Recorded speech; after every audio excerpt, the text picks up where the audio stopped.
오늘의 말씀은 사무엘하 1장 17절에서 27절까지의 말씀입니다. 다윗이 이 슬픈 노래로 사울과 그의 아들 요나단을 주상하고 명령하여 그것을 유다 족속에게 가르치라 했으니 곧 활노래라.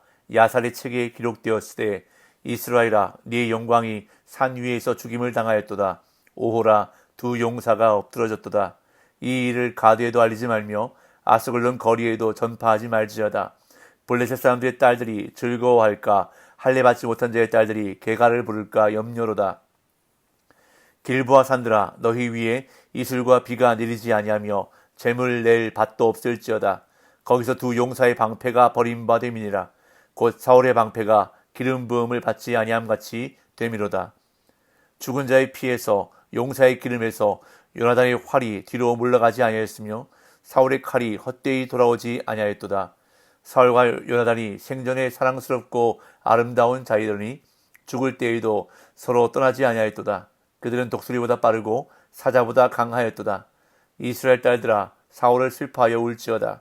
그가 붉은 옷으로 너희에게 화려하게 입혔고 금 놀이개를 너희 옷에 채웠도다. 오호라 두 용사가 전쟁 중에 엎드러졌도다.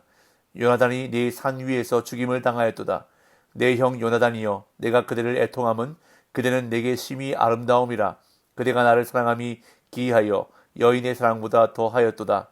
오호라 두 용사가 엎드려졌으며 싸우는 무기가 망하였도다 하였더라. 아멘. 사무엘서의 첫 번째 책인 사무엘상의 주된 이야기가 다윗이 왕이 되기 전까지였다면 사무엘하는 다윗이 왕이 된 이후의 이야기가 주된 이야기입니다. 사무엘하 1장 1절은 사울이 죽은 후에 라는 말로 시작됩니다. 사울의 시대가 가고 이제 다윗의 시대가 열렸다는 것을 말해줍니다. 블레셋과의 전쟁에서 패전하고 도망치던 사울은 길보아 산에서 죽었습니다. 그런 다음 이후 그곳에 도착한 블레셋 사람들에 의해 목베임을 당했습니다. 안타깝게도 블레셋과의 전쟁에서 요나단을 포함해 사울의 세 아들이 함께 목숨을 잃었습니다. 이에 온 이스라엘은 절망과 비통에 잠기게 되었습니다. 한편 다윗은 아말렉과의 싸움에서 큰 승리를 거두고 시글락으로 돌아왔습니다. 그때 한 청년이 찢어진 옷에 머리에는 흙이 묻어있는 채로 다윗 앞에 나타났습니다. 이 청년은 아말렉 출신의 사람이었는데 자신은 이스라엘 진영에서 도망해 왔다고 다윗에게 말하면서 사울이 죽는 과정을 직접 목격했다고 말했습니다. 그런데 그가 말하는 내용이 사무엘상 31장의 내용과 다릅니다. 사무엘상 31장에 보면 사울이 자기의 칼을 뽑아서 그 위에 엎드려져 죽었다고 나오는데 이 청년의 말은 사울이 고통 가운데서 칼로 자신을 죽여달라고 이 청년에게 부탁했고 이에 이 청년은 사울에게 살 소망이 없음을 확인하고 그를 죽였다는 것입니다. 그러면서 사울의 왕관과 팔에 있는 고리를 벗겨왔다고 말했습니다. 사실 사울은 이방인의 손에 죽는 것을 수치스럽게 여겨 자결한 것이었습니다. 그런데 이 아말렉 청년은 사울을 자기가 죽였다고 하면 다윗에게 큰 상을 받을 것이라 기대했던 것입니다. 그래서 사울의 왕관과 팔고리를 가지고 와서 거짓말로 보고를 했지만 오히려 그 거짓말 때문에 그 청년은 죽게 됩니다. 사울이 죽었다는 소식을 전해들은 다윗은 옷을 찢고 슬피 울며 금식했습니다. 그리고 사울이 죽었다는 소식을 전한 그 아말렉 청년을 추궁하기 시작했습니다. 네가 어찌하여 손을 들어 여호와의 기름 부음 받은 자 죽이기를 두려워하지 아니하였느냐 라고 말한 다음 다윗은 그를 죽이라고 명령합니다. 큰 상을 기대하여 자신이 하지도 않은 일을 했다고 거짓말을 한 아말렉 청년은 결국 자신의 말에 책임을 지고 죽임을 당했던 것입니다. 그런 다음 이제 오늘 본문은 다윗이 사울과 요나단의 죽음을 진심으로 슬퍼하며 애도하는 노래를 지어 부른 것이 기록되어 있습니다. 다윗은 활노래라는 제목의 이 조가를 지어 책에도 기록하고 유다 족속에게 가르치라고 명령합니다. 오늘 본문 17절 18절입니다. 다윗이 이 슬픈 노래로 사울과 그의 아들 요나단을 조상하고 명령하여 그것을 유다 족속에게 가르치라 했으니 곧 활노래라. 야살의 책에 기록되었으되. 다윗은 사울과 그의 아들 요나단을 위해 슬픈 노래를 지어 부르는데 이는 죽은 사람을 위한 노래를 일컫는 전형적인 단어입니다. 다윗이 요나단의 죽음을 슬퍼하며 애도하는 것은 너무나 당연한 일이라 할 수 있습니다. 둘 사이의 우정이나 또한 요나단이 다윗에게 베풀었던 사랑 등을 생각해 볼 때 요나단의 죽음을 다윗이 슬퍼하며 애도하는 것은 당연하게 보입니다. 그런데 오랜 세월 동안 자기를 죽이려 쫓아다녔던 사울의 죽음을 슬퍼하며 애도한다는 것은 이해가 잘 되지 않습니다.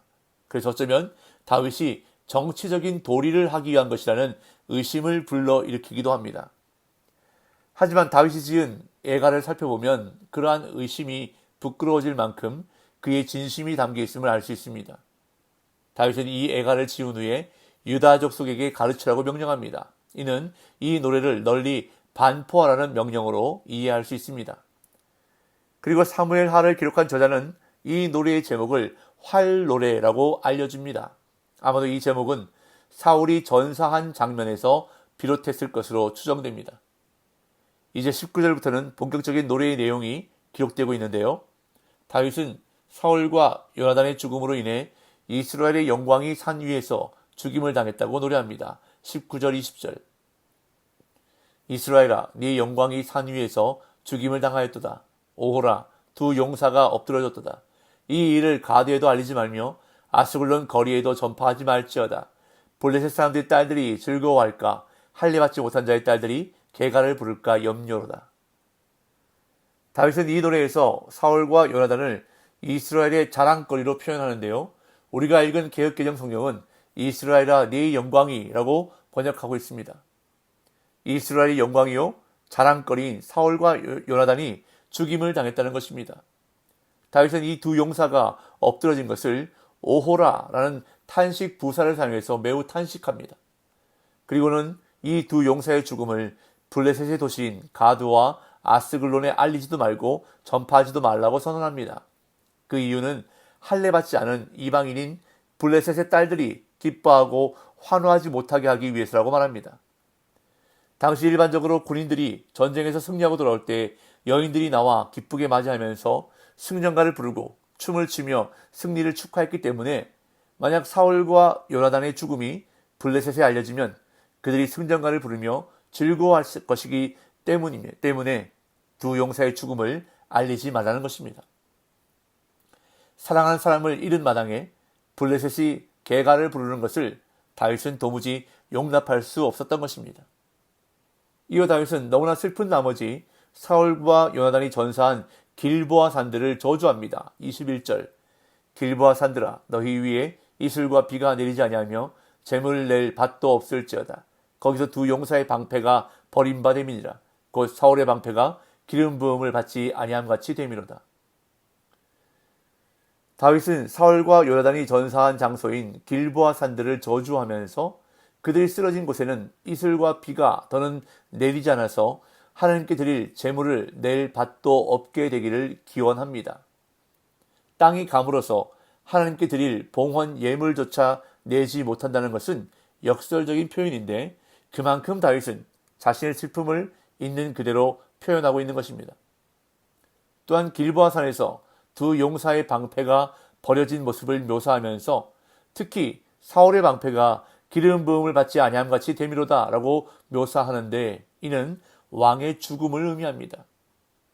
이어 다윗은 두 용사가 살아있을 때 얼마나 용맹스러웠는지를 기립니다. 22절 23절 죽은 자의 피에서 용사의 기름에서 요나단의 활이 뒤로 물러가지 아니하였으며 사울의 칼이 헛되이 돌아오지 아니하였도다. 사울과 요나단이 생전에 사랑스럽고 아름다운 자이러니 죽을 때에도 서로 떠나지 아니하였도다. 그들은 독수리보다 빠르고 사자보다 강하였도다. 다윗은 두 용사가 생전에 얼마나 용맹스러웠는지를 기리면서 먼저 요나단에 대해서는 그가 죽음을 두려워하지 않고 적전을 향해 활을 쏘면서 돌진하는 모습을, 그리고 사울에 대해서는 칼을 휘두를 때마다 헛되이 돌아오지 않는 언제나 적을 물리치던 용맹스러움을 강조해 표현합니다.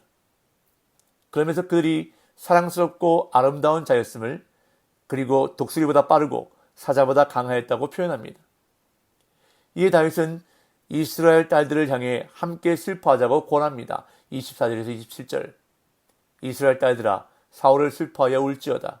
그가 붉은 옷으로 너희에게 화려하게 입혔고 금놀이개를 너희 옷에 채웠도다. 오호라 두 용사가 전쟁 중에 엎드러졌도다. 요나단이 네 산 위에서 죽임을 당하였도다. 내 형 요나단이여, 내가 그들을 애통함은 그들은 내게 심히 아름다움이라. 그대가 나를 사랑함이 기이하여 여인의 사랑보다 더하였도다. 오호라 두 용사가 엎드러졌도다. 싸우는 무기가 망하였도다 하였더라.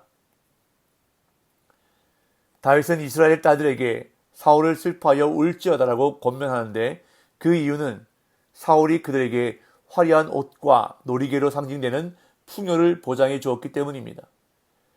그런 다음 다윗은 특별히 요나단을 위해 애도합니다. 다윗은 요나단을 내 형이라고 친근하게 부르면서 요나단이 다윗을 향해 보인 사랑은 놀라운 수준이었으며 여느 남녀 간의 사랑을 뛰어넘는 깊은 우정이었음을 고백합니다. 그런 다음 마지막으로 다시 후렴구를 되풀이하며 그들의 무기가 버려진 모습을 묘사하는 것으로 애가를 마무리합니다. 대부분의 사람들은 불편한 관계에 있는 사람을 비하하고 그 사람의 허물을 들추어내려는 경향이 있습니다. 특히 자신을 죽이려 했던 원수의 죽음 앞에서는 그 원수가 얼마나 많은 잘못을 저질렀는지, 그로 인해 자신이 얼마나 힘들었는지를 밝히려 할 것입니다. 하지만 다윗은 사울을 존중했고 그의 생전의 삶을 칭찬하면서 진심으로 애도했고 슬퍼했습니다. 이것이 바로 성도가 가져야 할 모습입니다. 비록 자신을 힘들게 했지만 그 사람의 칭찬거리를 찾아 칭찬하는 다윗의 모습을 우리는 본받아야 할 것입니다. 혹시 지금 내가 불편하고 힘든 사람이 있습니까? 그렇다면 그 사람의 장점을 바라보게 해달라고, 그 사람의 칭찬거리를 발견하게 해달라고 하나님께 기도하면서 이 하루도 하나님이 기뻐하시는 성도의 삶 살아가는 저와 여러분들이 되시기를 예수님의 이름으로 축복합니다.